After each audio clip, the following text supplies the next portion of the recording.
Ayun, so naka-receive kami ng warning. Ngayon ang problema, hindi ko alam saan pa kami magtatago. Yun, so nagka-siren nga kami. So ewan ko anong gagawin dito. Dito ata ang daanan.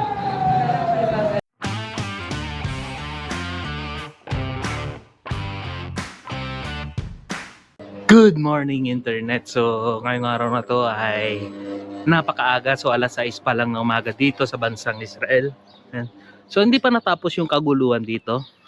Pero lalabas kami dahil kailangan talaga ni Abang pumunta sa hospital. Yan. So hindi na cancel yung surgery niya. So now is the real operation. Sana tuloy-tuloy na to. Kasi ang hirap naman gumising ng maaga tapos ganito, may kaguluhan pa. So hindi pa natapos ang kaguluhan, tuloy-tuloy pa rin. And yun, sasamahan nyo ako sa Operation Cataract ni Aba.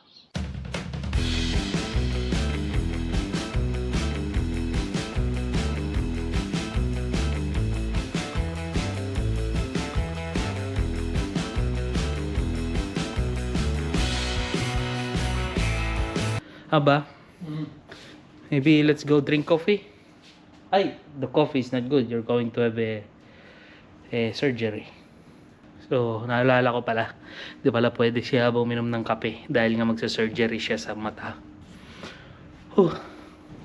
Ayun, so may nabasa ako na kailangan daw namin kontakin yung reception sa building 400. Pero wala silang nilagay na cellphone number. Walang contact number. So, puntahan na lang namin ang building 400 ni Aba.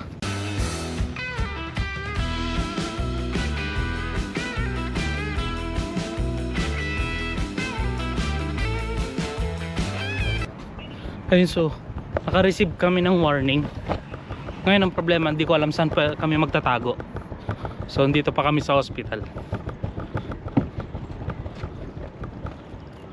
No building 400. It's written there, building 400. So medyo kinakabahan na ako. Ha? No people there. It's written in the window, contact the reception in building 400, but there's no number. What is 400? Here's the 400 ba? Oy, sana walang siren. Yun, so nagka-siren nga kami. So ewan ko anong gagawin dito. Dito ata ang daanan. Oh, we need this.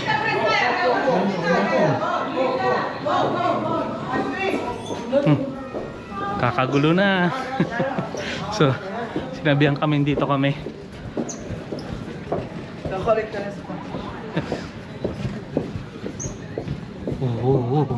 Lapit ngayon. Yun, so ito na nga yung sinasabi. Ito ang realidad ng mga OFW dito sa Israel. So kahit may kaguluhan, tuloy-tuloy pa rin kami. Trabaho. Ngayon nasa bomb shelter na kami ng hospital. So medyo nakakatakot talaga. Biglang nag-alarm.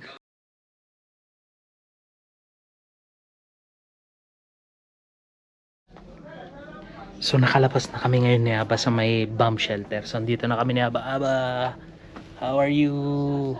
And so you are going now to inside, and a few minutes we'll be together again. Okay. Papasok si Aba.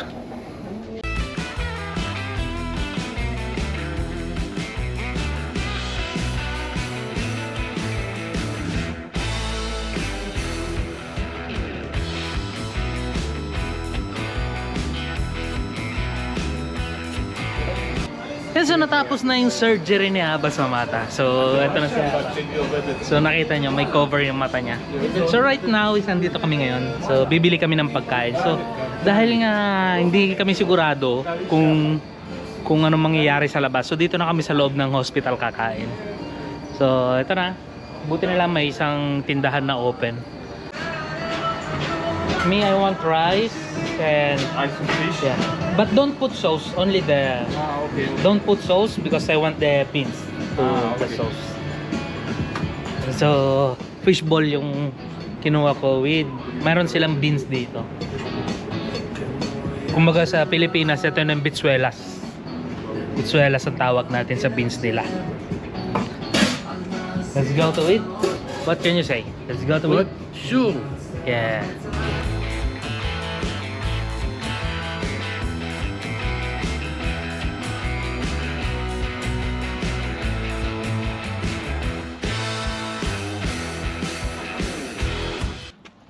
Ayun, so dito na kami ngayon ni Haba. So wala nang patumpik-tumpik pa. So pagkatapos ng surgery, kumain na rin kami dun sa hospital. So hindi na kami lumabas para maglakad-lakad or mamasyal. So sa panahon ngayon is mas magandang safe muna ang unahin bago ang pasyal-pasyal yan. So dumiretso na kami ni Haba ngayon dito sa bahay para magtago. So syempre mahirap naman pag abutan kami ng missile sa daan. So kanina yon sa hospital inabutan kami. So buti na lang may mababait naman na tinuruan ako kung saan yung pupuntahan namin ni Haba, kasi hindi kami pwede dun sa public na bomb shelter kasi hagdanan pababa papunta sa underground. Yan, so inaccommodate kami dun sa para sa mga exclusive, para sa mga trabahador ng hospital.